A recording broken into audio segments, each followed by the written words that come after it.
السلام علیکم ورحمۃ اللہ وبرکاتہ۔ بسم اللہ الرحمن الرحیم والحمد للہ رب العالمین والصلاة والسلام علی نبینا محمد افضل البشر اجمعین وخاتم الانبیاء وامام المرسلین والتابعین له باحسان الی یوم الدین۔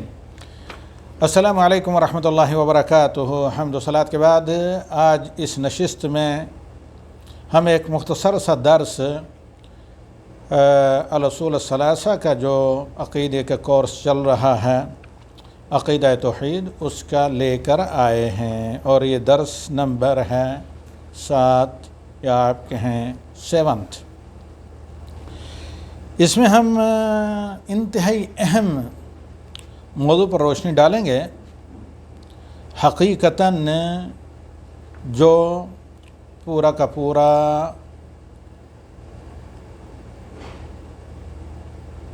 سورہ البقرہ آیت نمبر 130 کے اندر اللہ تعالیٰ نے بیان کیا ہے۔ ہم اور آپ میں سے، بلکہ بنی نوع انسان میں سے جتنے لوگ بھی آخرت پر ایمان رکھتے ہیں، ان کی سب سے بڑی یہ خواہش ہے کہ دنیا میں ان کی آرزوئیں پوری ہوں، اور دنیا میں وہ اچھی اور محترم اور مکرم اور معزز زندگی گزاریں، اور آخرت میں اللہ تعالیٰ کے ہاں سے ان کو صالح کا سرٹیفکیٹ ملے۔ یہ کیسے مل سکتا ہے؟ بہت آسان راستہ اللہ رب العالمین نے بیان کیا ہے سورہ البقرہ کی آیت نمبر 130 میں، کہ آپ توحید اور عقیدہ توحید کو، جس کو الحنیفیہ، حنفیہ یعنی خبردار اس غلط فہمی میں نہ رہیں، جس کو اللہ رب العالمین نے الحنیفیہ السمحہ کہا ہے، یعنی جس کو مختصراً عام فہم زبان میں ہم کہہ سکتے ہیں توحید خالص اللہ رب العالمین کی وحدانیت، اور اس کو نبی صلی اللہ علیہ وسلم کی تفسیر اور پھر اصحاب رسول صلی اللہ علیہ وسلم کی تفسیر کی، عمل کی روشنی میں سمجھا جائے۔ تو آئیے آغاز ہم کرتے ہیں آج کے اس بہت مختصر درس کا، مستعین باللہ و بتوفیقہ، بلکہ تعوذ اور بسم اللہ سے۔ اعوذ باللہ من الشیطان الرجیم، بسم اللہ الرحمن الرحیم، ومن يرغب عن ملة ابراہیم الا من صفی نفسہ وَلَقَدِ اصْطَفَيْنَاهُ فِي الدُّنْيَا وَإِنَّهُ فِي الْآخِرَةِ لَمِنَ الصَّالِحِينَ۔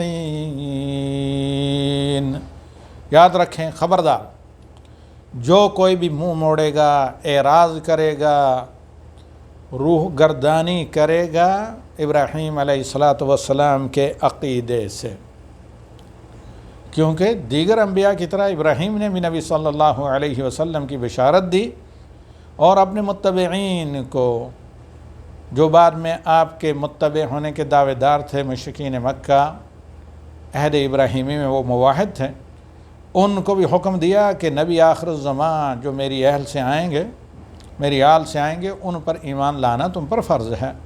حضرت عیسیٰ اور موسیٰ تمام انبیاء نے ایسے ہی اپنی امتوں کو حکم دیا کہ نبی آخر الزمان محمد صلی اللہ علیہ وسلم پر ایمان لائیں۔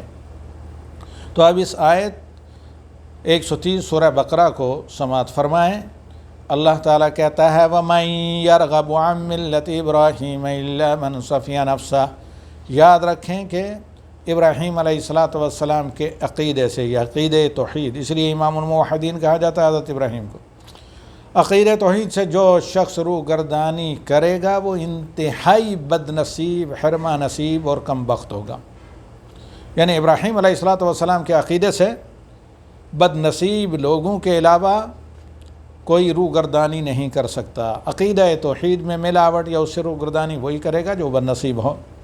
کیوں؟ اس کا جواب اللہ تعالیٰ نے دیا اسی آیت میں، وَلَقَدِ اسْتَفَيْنَاهُ فِي الدُّنْيَا، حضرت ابراہیم کو پوری روئے زمین پر ہم نے چنا اور موحدین اہل ایمان کا امام بنایا۔ تو اب اگر کوئی چاہتا ہے کہ اس کی دنیا اچھی رہے، کون نہیں چاہتا؟ عباد الرحمن کی یہ صفت اللہ رب العالمین نے سورہ الفرقان کے آخر میں بیان کی ہے، والذین یقولون، اور میرے یعنی پیارے بندے وہ ہیں اللہ تعالیٰ کے موحد بندے جو اللہ سے یہ دعا کرتے ہیں، ربنا ہب لنا من ازواجنا وذریاتنا قرۃ اعین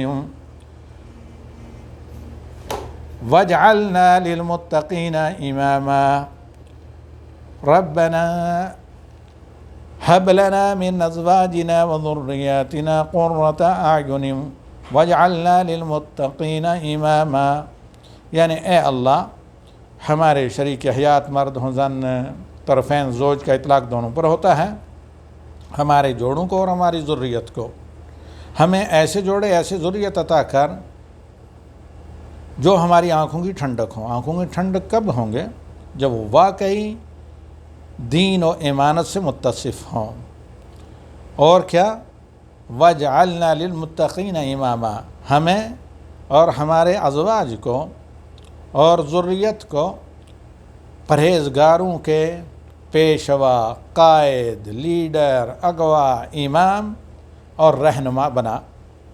تو اللہ تعالیٰ کہتا ہے کہ حضرت ابراہیم علیہ السلام سے حضرت ابراہیم علیہ السلام کے عقیدے سے روگردانی کرنے والے بد نصیب لوگ ہیں، کم وقت لوگ ہیں، کیونکہ وَلَقَدِ اسْتَفَيْنَاهُ فِي الدُّنْيَا، ہم نے ابراہیم علیہ السلام کو ان کے توحید اور تحقیق توحید کے نتیجے میں جو عملاً انہیں توحید کا ثبوت دیا، دنیا میں انہیں ہمیں چن کر موحدین کا امام بنایا، اور وَإِنَّهُ فِي الْآخِرَةِ لَمِنَ الصَّالِحِينَ، اور آخرت میں وہ یقیناً صالح لوگوں میں سے ہیں، اولو العزم رسولوں میں جو صالحین کے سردار ہیں اور ائمہ ہیں، اور سب سے پہلے نبی صلی اللہ علیہ وسلم کے بعد پل صراط کو پار کریں گے اور اسی طرح جنت میں بھی داخل ہوں گے۔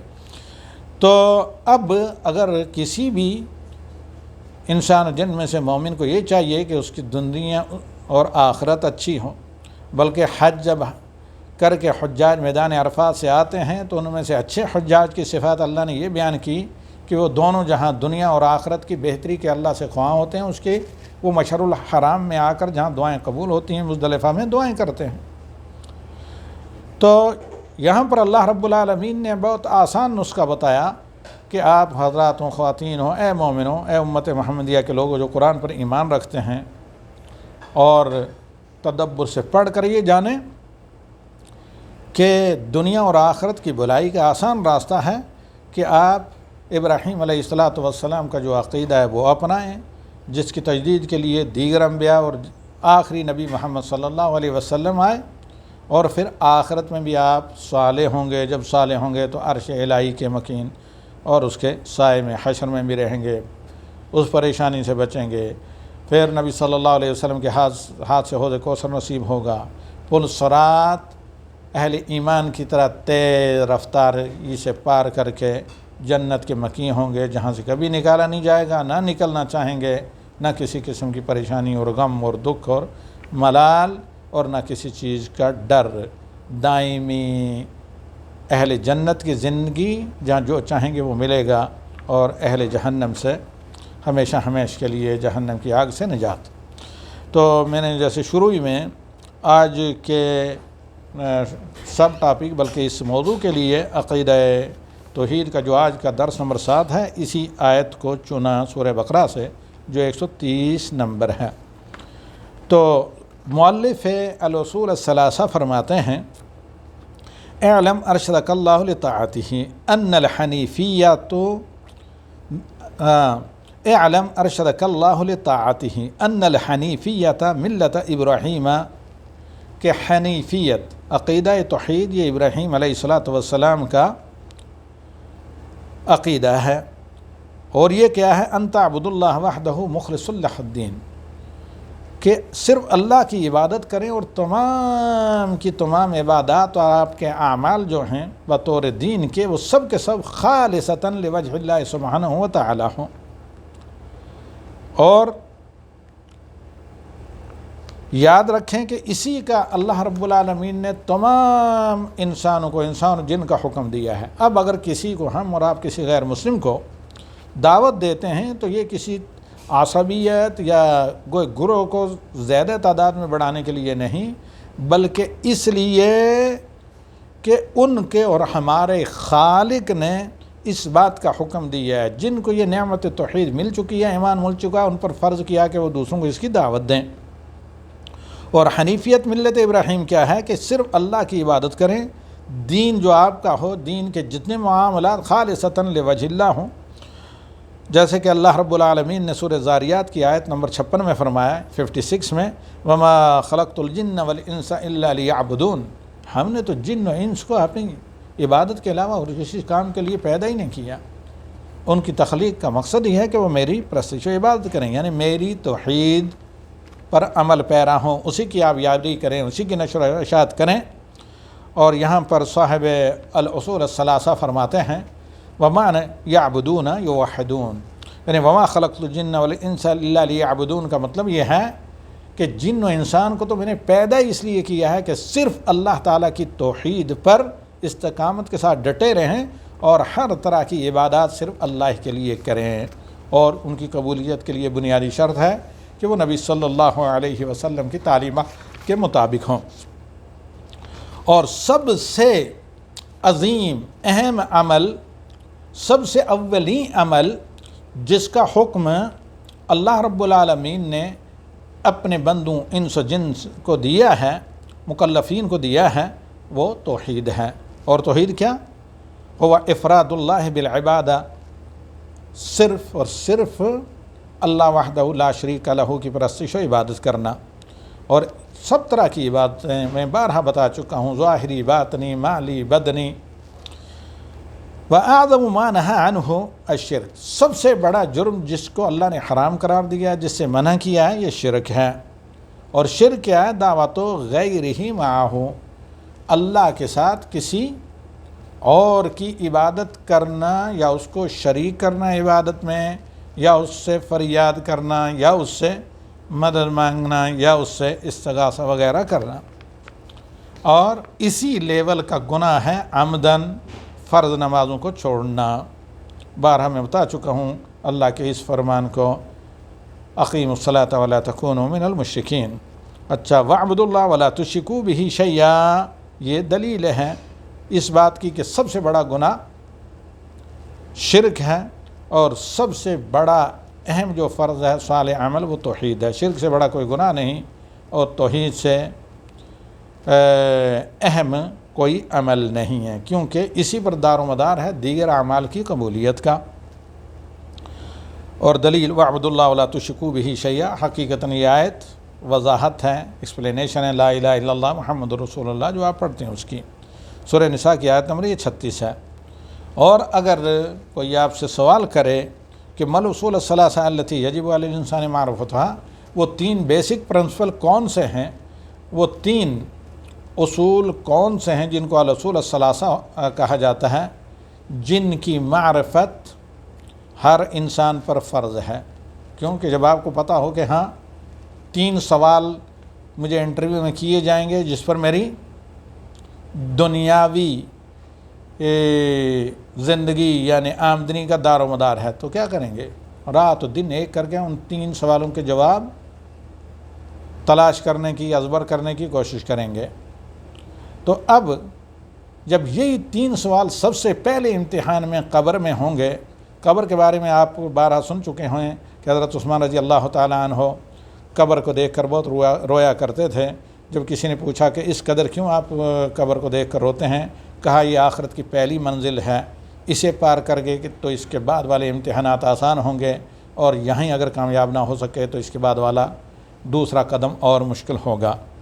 تو اب اچھے طریقے سے یاد کر لیں، یہاں ہم اصل اس سبجیکٹ کو یہاں سے ہم شروع کر رہے ہیں 7ویں درس کے آخر اور 8ویں درس کے شروع میں، جو آئندہ انشاءاللہ ہوگا دوسرے سیشن میں۔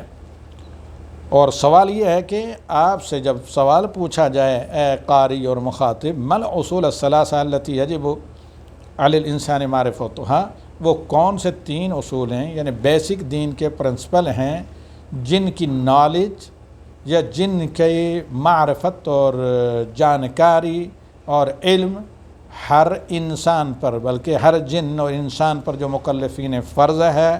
فقل، تو آپ کا جواب ہونا چاہیے معرفت العبد ربہ و دینہ و نبیہ محمد صلی اللہ علیہ وسلم، کہ بندے کو صحیح پہچان و علم اور معرفت ہو اپنے رب کے بارے میں، اپنے دین کے بارے میں۔ مختصراً میں یہاں بتاتا چلوں کہ اگر آپ سورہ اخلاص جو اللہ کی معرفت کا خلاصہ ہے اس کو اچھے طریقے سے سمجھ کر اپنے رب کو پہچان لیں، اور دیگر آیات جو میرے کتاب عقیدہ میں ہیں، مختصر اسلامی عقیدہ میں، جیسے لیس کمثلہ شیء وہو السمیع البصیر، اور ان متعدد قرآنی آیات کو ہم نے مینشن کیا ہے، تو یہ کافی ہے۔ اگر کچھ بھی نہ ہو تو سورہ اخلاص کو معنی کے ساتھ یاد رکھیں، اور اسی طرح سورہ فاتح کو اس سے پہلے۔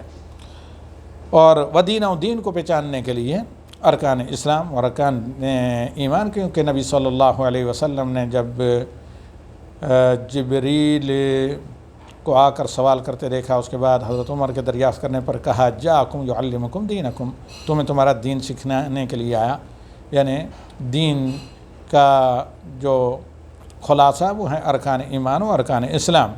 و نبی محمد صلی اللہ علیہ وسلم، نبی صلی اللہ علیہ وسلم کی معرفت کہ امام المرسلین، خاتم الانبیاء والمرسلین، اور اللہ تعالیٰ نے اپنا کلام غیر مخلوق معجزہ خالدہ آپ پر نازل کیا، اور آپ صلی اللہ علیہ وسلم کے امت پر کیا حقوق، اور اللہ کے نبی صلی اللہ علیہ وسلم نے امت کے لیے اپنے بعد کیا امانت چھوڑی۔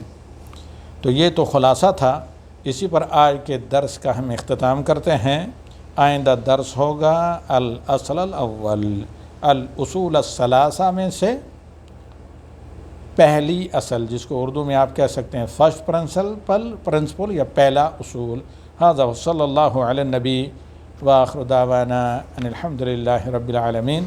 سبحانک اللہم و بحمدک، اشہد ان لا الہ الا انت، سبحانک استغفرک و اتوب الیک۔